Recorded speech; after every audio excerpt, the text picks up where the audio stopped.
I do this way too often with this man. He was kind enough to call in after the passing of Norm Macdonald, and I love this guy like a brother. One of the sweetest men on the planet, just like Bob Saget. He's the roast master general here to call into the show to talk about the passing of Bob.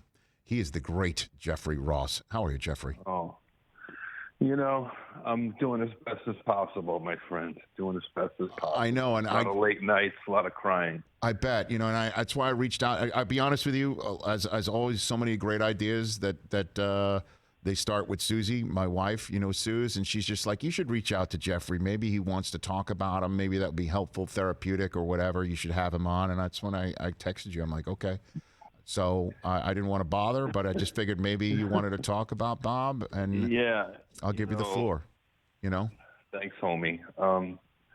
It took a few days for me to even gather my thoughts because it's like losing a brother, and I'd never had another brother, and he provided this incredible safety net in my life. Bob was an expert on comedy, but also life and death and taxes and if you needed a doctor, you needed a lawyer, you called Bob, and if you needed advice or you needed a pastrami sandwich after a breakup in the middle of the night, he came and he did that. And to not have him is going to be it's going to be awful.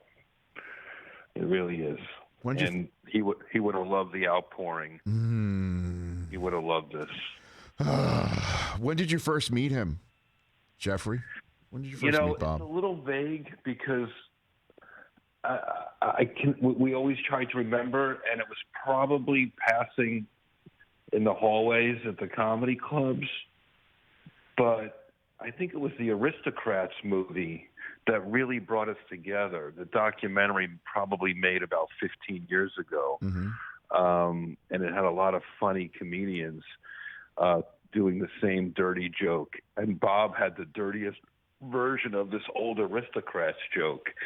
And for whatever reason, him and I were sitting next to each other at the premiere in New York. And we would just start heckling our friend Robin Bronk from the Creative Coalition, and he'd whisper things in my ear to say that he was too afraid to say, or I would whisper things in his ear, and we would just start being this funny little heckling, like the two old guys from the Muppet Show, And the whole movie was dirty, so we were dirty heckling, and we really came together as comedians, and first, and as I got to know the guy. It's interesting. He was this global TV star, but he passed away in a hotel room by himself on the road like a true comic, which, it sounds sad as you say it, but if you think about it, it's probably how a lot of entertainers, including myself, might want to go. He did a 2-hour show, standing O.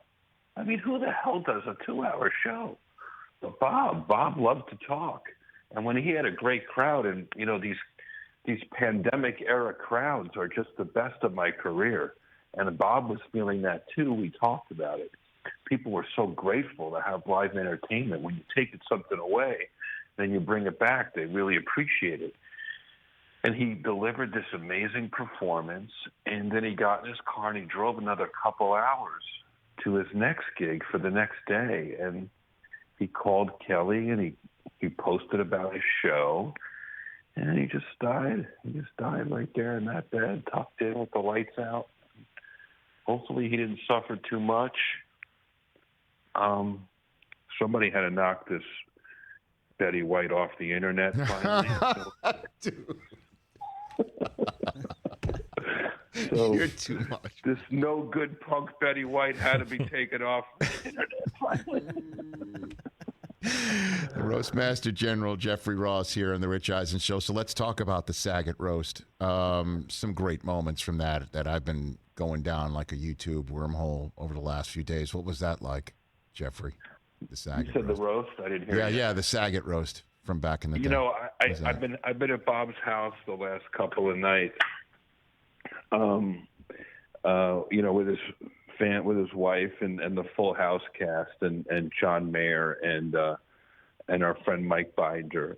And it's interesting to see all the people that he worked with over the years and just being and they're still laughing about, all the millions of shows they did together. And I was really distraught. I was really sad. And I drove home 2 nights ago about midnight, and my cousin Ed was here at my house waiting on me, taking care of my pup. And he had the Bob Saget roast all queued up on a projector in my living room. So we were giant, life-size. Bob Saget was sitting on his throne in my living room when I came home. And it was great. It was like watching, the thing about that roast, Rich, which I know you'll appreciate, was it wasn't all just like a celebrity roast. It was a comedy roast. He had comedians around him, John Lovitz and Jeff Carlin and Susie Essman and me, and he had his best friend John Stamos as the roast master. And I walked in just as Cloris Leachman walked on stage and said, "I'm not here to roast Bob Saget. I'm here to bump John Stamos." And the whole crowd went crazy. And, she was sexy and funny, and a lot of the jokes probably wouldn't fly today. And she said, she looked around the dais. She really was the shining star of the show, because it was all comics, Gilbert Gottfried and me. And Cloris Leachman, she smacked herself in the head and said, "Somebody hit me in the head so I could see some stars."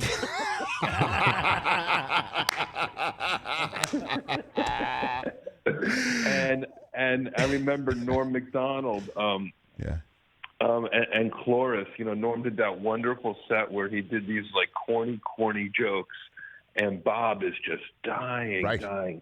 And, you look at Bob, whether he was a 19-year-old on the Rodney Dangerfield HBO specials or a 65-year-old running around the comedy circuit, he really kind of looked the same. Like, I'm aging at rapid speed, but somehow Bob, who, loved his martinis and cigars, looked great his entire life. Like, it's just unimaginable that you wouldn't just see that guy laughing, that laugh. And one of my favorite jokes in that roast was at the end of my set, Bob, the Aristocrats was still kind of riding high in the cultural zeitgeist, and Bob was really embracing his dirty daddy persona. He was being super hilarious and in his stand-up, and he just released a special where he was pretty raunchy.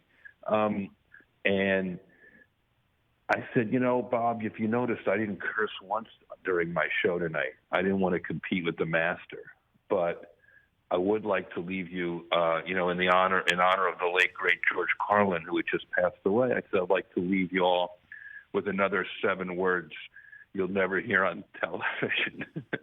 And the Emmy goes to Bob Saget. And he fell out of his chair laughing. And we had this running joke, Rich. We had this running joke for years that he was going to prove me wrong, that he was going to win an Emmy. And, I always hoped he would prove me wrong. And all I can hope is that somehow, he gets that Emmy in the sky somehow, because he really was the most wonderful, talented. He loved comedians. He loved people. He respected people. I saw a lot of my female colleagues talking about how much he respected women and loved working with women. And I go to his house, and Jody and Candace and Lori and all the girls, the twins, they all just love him so much.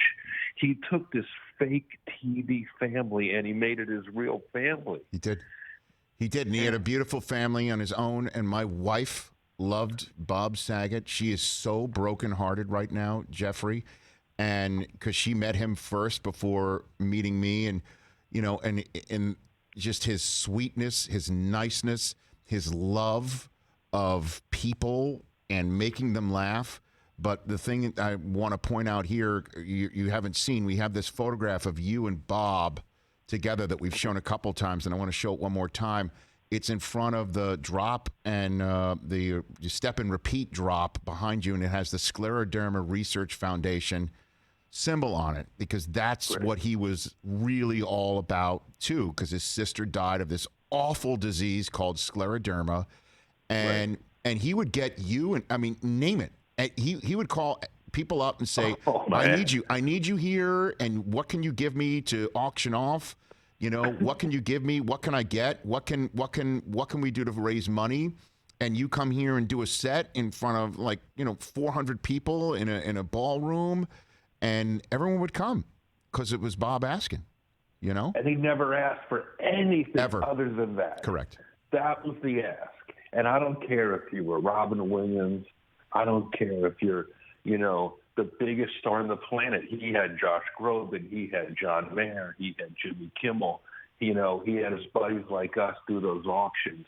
And I always said, you didn't really ever know Bob until you saw him host one of those Scleroderma shows, because that's when it all came out. That's when you saw this vulnerable mensch crying in front of his friends and family about his sister. And, I'm not even superstitious, Rich, but Bob's daughter, Aubrey, was telling me, Bob had two sisters who passed away young, and both tragically. Only one from scleroderma and one another way. And interestingly enough, that Bob and his sister that passed away from scleroderma both died on the same day, which happened to be the first sister's birthday. So the whole thing had this strange cosmic flip to it. In Bob's life, he experienced way too much tragedy. And somehow his daughters, they kind of have this sunny disposition, and they have this sense of humor. And they're great laughers. And Bob would always bring his daughters to the Comedy Store or the Comedy Cellar in New York. And they have that, they have that smile and that Sagetism sense of humor. And I think he imparted it on a lot of us too. Like you said, I heard you say earlier how you felt comfortable doing at midnight, standing next to him. He really did help me relax. He was everybody's rabbi. Yeah. I felt that. What do you think he and Rickles are doing right now? Complaining. Why is it me? Why, Bob, of all the people that could come up here, it had to be you. I'm not done roasting Betty White yet, and now you're here. Anyway, it's good, right? I love you, Jeffrey Ross. I know what Bob's doing. He's at the Pearly Gates name dropping. He's tipping the valet. I know that. I love you, Jeffrey Ross. We'll chat in the next couple of days, brother. Thanks Rich, for doing this. this. I love your tribute. I love you so much. Thank buddy. you. And thank you for keeping his memory so just out always, there. Always. Take care. You be well. That's Jeffrey Ross, the Roast Master General. He's just the best, man. Somebody had to knock Betty White off the page. Punk Betty White, says Jeffrey Ross. Hey, you watched all the way to the end. Thanks for that. Watch more right here.